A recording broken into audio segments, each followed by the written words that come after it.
Okay, so we're going to talk about responsible AI implementation for schools. What do we mean by that and what does it look like? So I am the AI implementation lead for education, but also for business at ASI Solutions. So where I've stood, where I've come from. I was a classroom teacher for a really long time. I was a school middle leader for a period of time as well. I taught internationally, I taught government, I taught independent. I was a member of the Microsoft Education Australia New Zealand team for about 5 years. I was there running trainings and adoption around Microsoft 365, Teams, etc. Some of you might remember me from COVID, running videos to tens of thousands of teachers at once. Then I moved out of the Microsoft Education team and into the Microsoft Adoption and Change team, and I was specialising in AI adoption, Copilot, for commercial, government and education in the Asia region. So I was involved in the Copilot rollout for ANZ Bank, Coles, Bunnings, some smaller health care orgs, and I led the Australian Federal Police adoption for Copilot as well. But now I'm back at ASI, supporting AI implementation journeys for Australian schools. And what I'm doing is I'm translating what I saw in good AI and Copilot adoption and bringing that to, and translating it, I should say, back to the education audience. Because there's a lot that's happening out there in terms of business and commercial and government world that we in education have not tapped into. All right. And when we hear things like adoption and change management, or when we hear things like that, we think, oh, we know because, we did a half-day workshop on adoption 30 years ago or something. I promise the business world's got a lot to teach us. And it's not that I think we just take exactly what they're doing. We have to translate it into what we're doing. But a big part of that is strategy. And it's something that I'm super, super keen on to talk to you about is strategy. So my qualifications is I've got an MEd from the Uni Melb. I'm a ProSci certified change practitioner, which is a business model around adoption and change. I was a Microsoft master trainer, but I'm an educator first. My wife's still a teacher. I've been working with schools for forever and a day. I've sat in the staff room when a new initiative has landed, and I've also sat on the project side when the rollout didn't. So what we did at ASI was we looked at what the World Economic Forum is saying, what's MIT saying, what's Microsoft and ChatGPT and Google and others. What are they saying good AI adoption looks like? Now, whilst I'm talking, a lot of my experience was from Copilot, we as a business are also an Apple partner and we're also a Google partner. So this isn't talking to you just about Copilot. If you're in a Google school, that's fine. If you're in an Apple school, that's fine too. This is still true. This is technology agnostic. And I looked at what these different organizations, what the research is saying, and it's all still in its infancy, but there's really 5 major steps for AI adoption. The first one is to determine vision, objectives, and success measurements. And by that, I don't mean an acceptable use policy. I don't mean bureaucratic cover our butts in case the kids do whatever. I actually mean proper strategy, vision, objectives. How are we going to measure this? How do we know what good looks like? What are we doing in the operations side of our school, let alone teaching and learning, right? Because they're going to be using it too. Then we think about proof of concepts. Techies, I don't just mean testing it in your environment. I also mean putting it in the hands of the right people within the school to be able to test its usefulness and find its value. One of the things we found when we first started taking Copilot into businesses, we go in as adoption and change, and we'd never had to prove the value of Teams or Microsoft 365. People just made the decisions and bought it, and we went in and rolled it out. But when we got there with Copilot, they're saying to us, we don't even know if we want this. Slow down. So we had to actually help organizations find the value. And that's where proof of concept is super, super important. Proof of concept on the technical side and proof of concept on the people side. Next, though, is data governance and security. No one was more concerned about that than the Australian Federal Police, yet they didn't wait until their whole environment was ready before running a proof of concept. Even they didn't do that. What they did was they set the proof of concept up technically and people-wise enough to be secure enough to run a proof of concept. Then what they learned from that steered them into what they needed for data governance and security. Because you can only do your best in getting your environment ready, and then as soon as you release it, it's off. Proof of concept challenges that notion and reverses it, and I think it's actually the right thing to do. Implementation at scale is where we start to think about the people, right? And we start to think about rolling this out to the people. So data governance and security and implementation at scale can actually happen at the same time. We're working on the people and the technology, and we align those. And then lastly is sustained adoption. I'm going to give you these slides, by the way, folks. You can have them for sure. But sustained adoption, no one's there. No one's there. But we need to be ready for it because this is not going to slow down anytime soon. If you listen to the podcast, it's always, oh, where's the AI plateau? Oh, here's the AI plateau. And then the models just keep getting better and better, and the features and functions get better. We're nowhere near a plateau, I think. It'll come, but we're not there yet. So let's think about this. 12 months into an AI rollout, without deliberate implementation, this is what one school has seen. 8 teachers are doing brilliant things with AI, but 50% of the staff barely use it. Your T&L coordinator has flagged low-quality AI-generated lesson plans. And your usage policy, because that's what everyone wants to do first, hasn't been digested by staff, or they're ignoring it. I had a vice principal say to me, oh, we've told them what to do. And I just had to laugh. You've spent a huge sum on licenses, maybe Copilot, Google, whatever, and your usage dashboard showing weekly active usage around 25%. A faculty head has reported that teachers in different classes and different year levels are having wildly different experiences with AI. The union delegate has requested a meeting about AI workload and teacher surveillance. And nobody can tell you, honestly, whether student learning is any better with all these tools. I'm going to also stress that my presentation is not about putting it into the hands of students. My presentation is about putting it in the hands of operations staff, teaching staff, all the adults in the school. I'm not convinced yet that the research is there, that we should be throwing this too soon into kids. Just my opinion. Anything that truncates the learning process, we've got to be careful. But I'm a big believer in the technology. Don't hear the opposite. So the issue isn't the technology, it's the transition, because it's almost AI as a service, right? It's out there. Microsoft shows how to get it going, and we're off and running. The stats say that staff are ahead of leadership, leadership are ahead of school readiness, and the schools aren't ready. 70% of Australian teachers, I'm sorry, that's not true, 70% of global teachers report already using AI for school-related tasks. Australia is actually higher adoption than the global numbers, so we can expect that to be higher. At least that or higher. Your teachers are using it. 18% of principals say their school or system has provided clear AI guidance to staff. In other words, there's been something coming down from the principals, only 18% are doing it. And look at this one from ASBA. 0% of Australian schools rated themselves as fully prepared for AI. That was just the end of last year, so 6 months ago. Okay, so again, staff are ahead of leadership, leadership are ahead of school readiness. The gap we need to close is not a technology gap. The gap we need to close is capability, culture, and governance. And you probably know this. So Gen AI is not just another EdTech rollout though, and here's why. Unlike an ERP or an LMS or something like that, 6 reasons why the playbook must change. First of all, people are already using it. Not just teachers, your operations staff are using it daily. For research, your HR, your marketing, they're using it daily. AI brings new ways of working. You can't implement AI and leave your staff to work it out for themselves. Neither can you give them use cases and say, here's how you use it.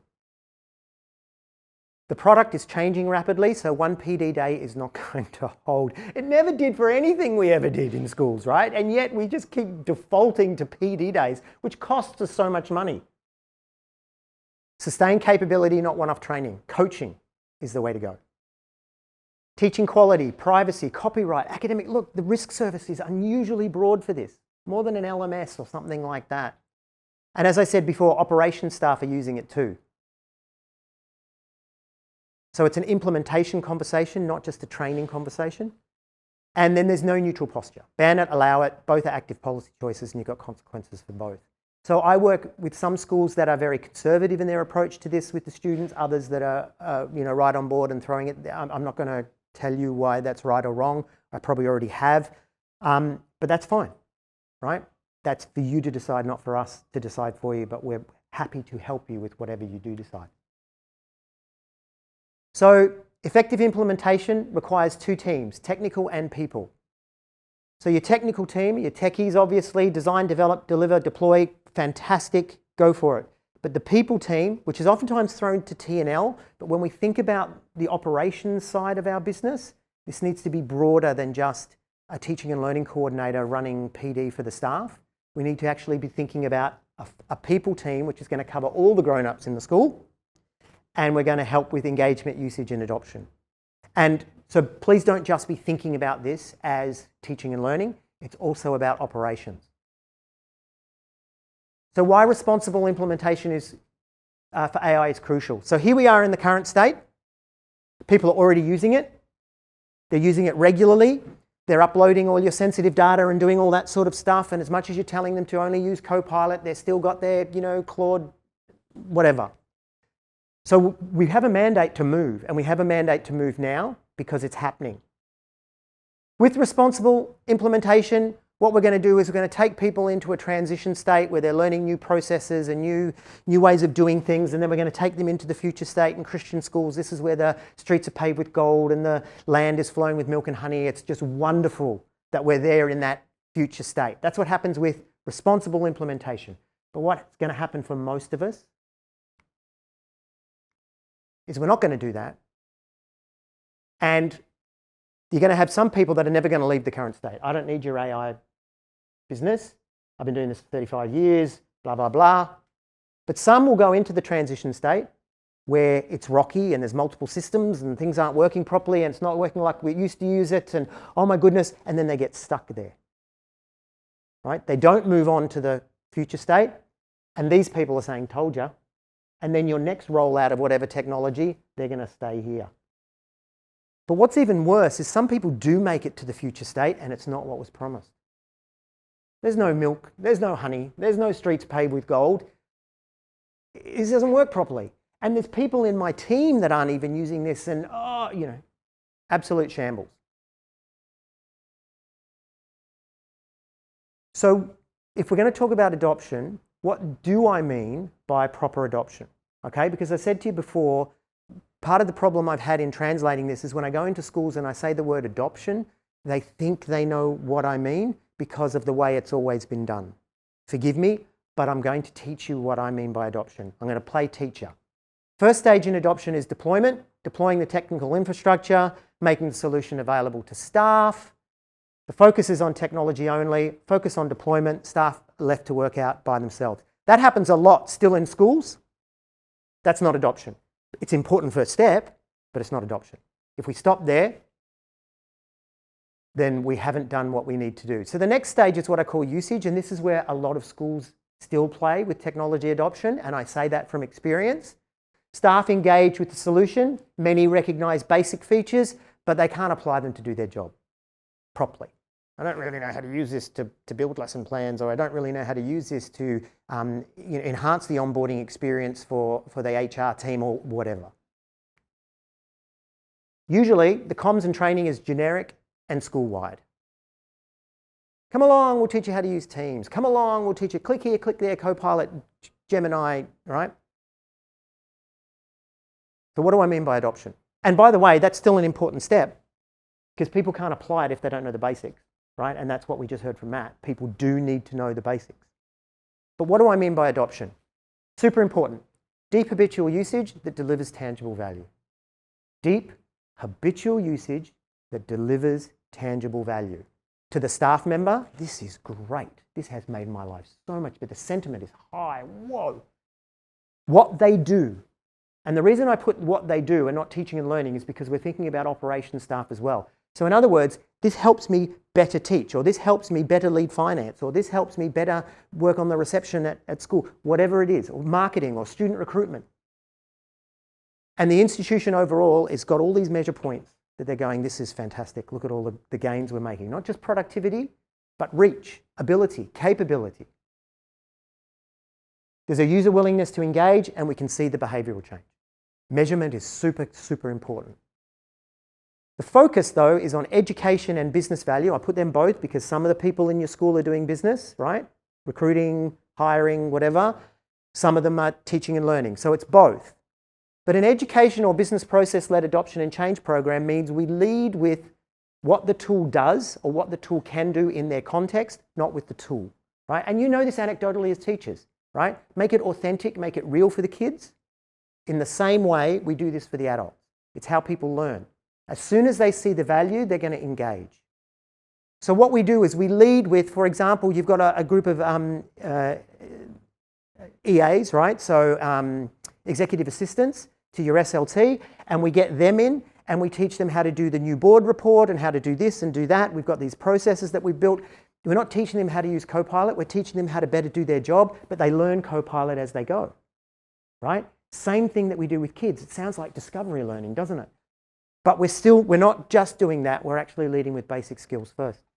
A people-centered approach tailored to multiple groups in the school. So what it's going to look like in science as opposed to what it's going to look like in maths, as opposed to what it's going to look in senior school and junior school and ELC, and all these different people are going to use it in different ways, right? So we need to make sure that we're people-centered. And then lastly, again, is that measurement. Now, if we stop there, that's adoption. Now, you think back to your processes that you've done before. How many of them have stopped at these different points? Proficiency as well. That's the next step, of course. This is changing at such a radical pace that we need to be ready for the changes, right, as best we can. All right. Again, I'll give you these slides, but if you're wanting to take photos, that one's now built out. I got some feedback saying, could you tell us when your slides are built out so we can take photos? All right. So where is your school operating? Many schools stop at deployment and usage.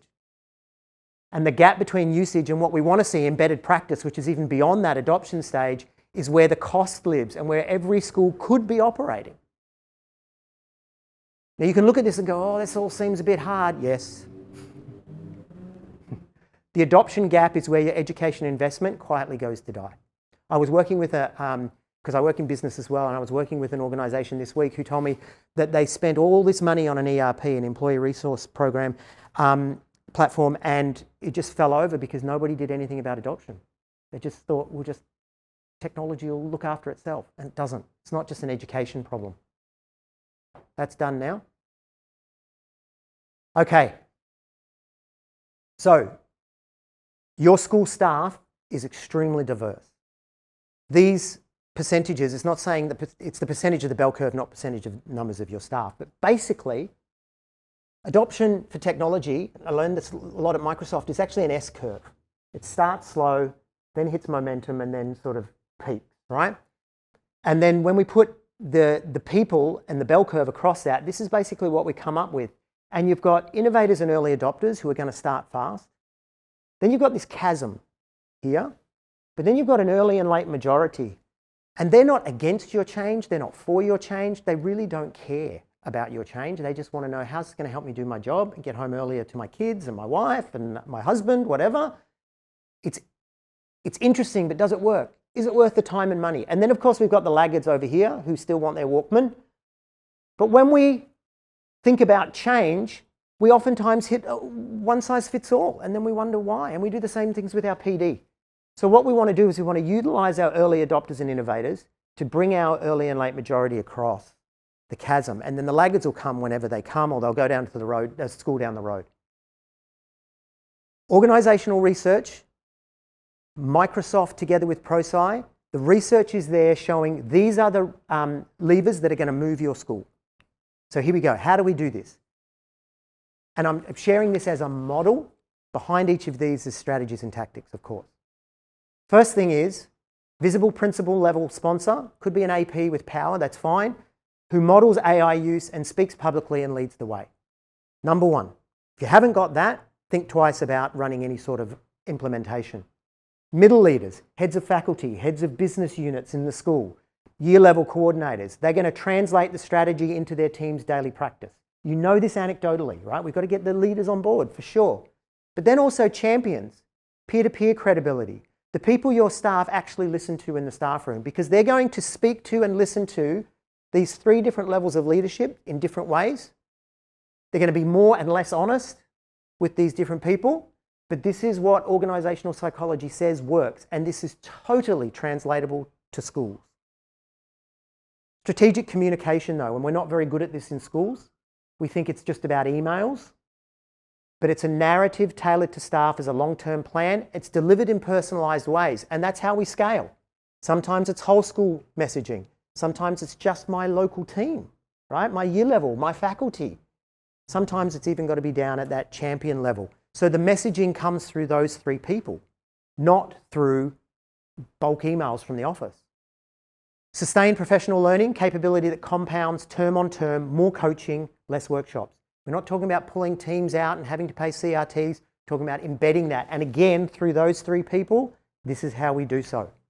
And I can show you a whole lot of research to support that, even outside of technology. Resistance management, look at this. There's something new. Resistance is to be expected. Don't take it personally. You resist people's changes all the time. You don't mean anything by it, it's just what we do. So we actually manage that proactively and reactively. Measurement, we don't set and forget. We constantly measure what we're doing, because what's working over there isn't working over there. We need to be changing and shifting. And then, of course, rewards and recognition. Remember, we saw those early and late majority looking over what are they doing? What we celebrate is what people know is valuable. So when science sees maths succeeding, okay, we can do that. Or when HR sees finance succeeding, we can do that. So it's not just celebrating people, some sort of token economy. It's genuinely a lever that will move people across. So we think about that. That's all done, by the way. So that's the sort of stuff we're going to do. And as I said before, behind each of those is a whole lot of strategies and tactics, right? But the model is free. Take it, use it. It's there for you. So one of the things I want to talk about quickly is also the device piece, okay?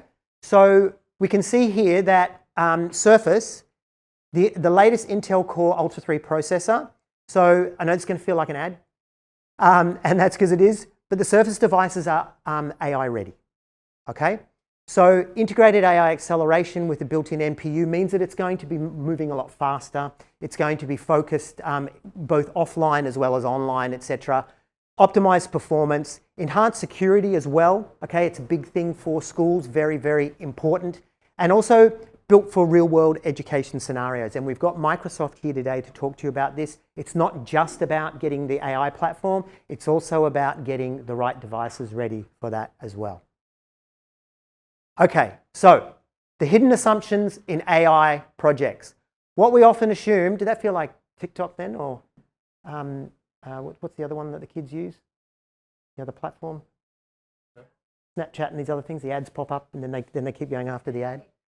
So what we assume is deployment equals implementation. Not true. A PD day equals proficiency. You know this as teachers. Just because you taught them doesn't mean they learn it. Emails equal alignment. Techies say to me all the time, oh, they don't read their emails. Well, stop sending them emails. Go live equals value. So what actually drives value? Behavioral change, embedded new ways of working, principles, active sponsorship, active invisible, and measurable impact. And this gap is where your AI investment goes to die. Now, we're just coming up on lunch, so I think we've got about 3 or 4 more minutes. So the outcome is shared, but the view is different. Find yourself and your role on this slide. I'll build it all out. Oops, excuse me. That was a bit fast, wasn't it?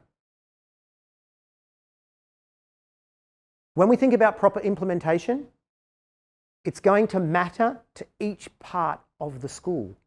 We're not just talking about IT, we're not just talking about teaching and learning. The principal's got a confident AI story. What's the school doing about AI? Here's what we're doing about AI, parents and board. The business manager is saying, okay, we've got return on investment on what we've paid for. We're seeing it's informed by data. Staff are confident in their craft, but more than that, the Year 9 student and the Year 11 student are both going home and talking about what's being done with AI in their classroom. They're not got vastly different stories. And then the governance is in place for IT, predictable support load, because you're not handling how do I do this in AI, you're just handling what you're good at. All right, so 12 months later, a different school. Weekly active usage now sits above 70%, but the leadership knows why the 30% still hasn't got there. Sentiment is high. Staff are measured on capability, not just productivity and satisfaction. Parents are hearing a coherent, confident, and consistent story. The implementation plan has been refreshed, endorsed, and is live across every faculty and operations. The principal's active, the school evidence alignment, and more than that, we're measuring the positive impact on students and teaching and learning. We're showing, yes, this is actually helping. All right, so I talked to you about this before, but what I want to do is I want to introduce you to something that we've got for you, which is free. And intentionally, this is something for you that I promise you is going to have value to your school. This is not just a veiled sales thing where we bring you something, meager in the hope that, no. I have intentionally built this out. It's a readiness index, and it's built for 4 areas in your school.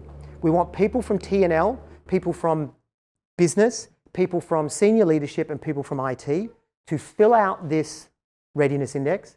We will send you a report based on that, and I promise it's going to be robust, it's going to be meaningful for you. This is all free.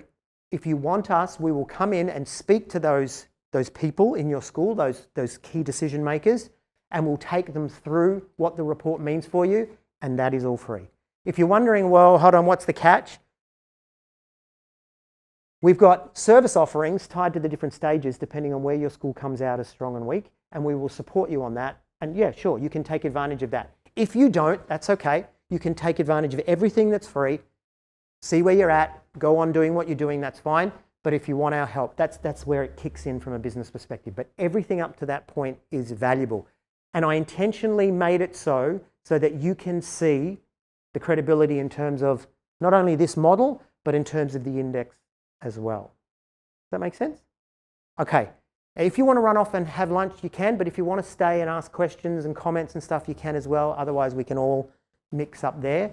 I hope that's been useful to you. I hope that's been valuable to you. We'll send these slides to you as well. The model is free. The index is free. The meetups are free. We'd love to see you. Thank you.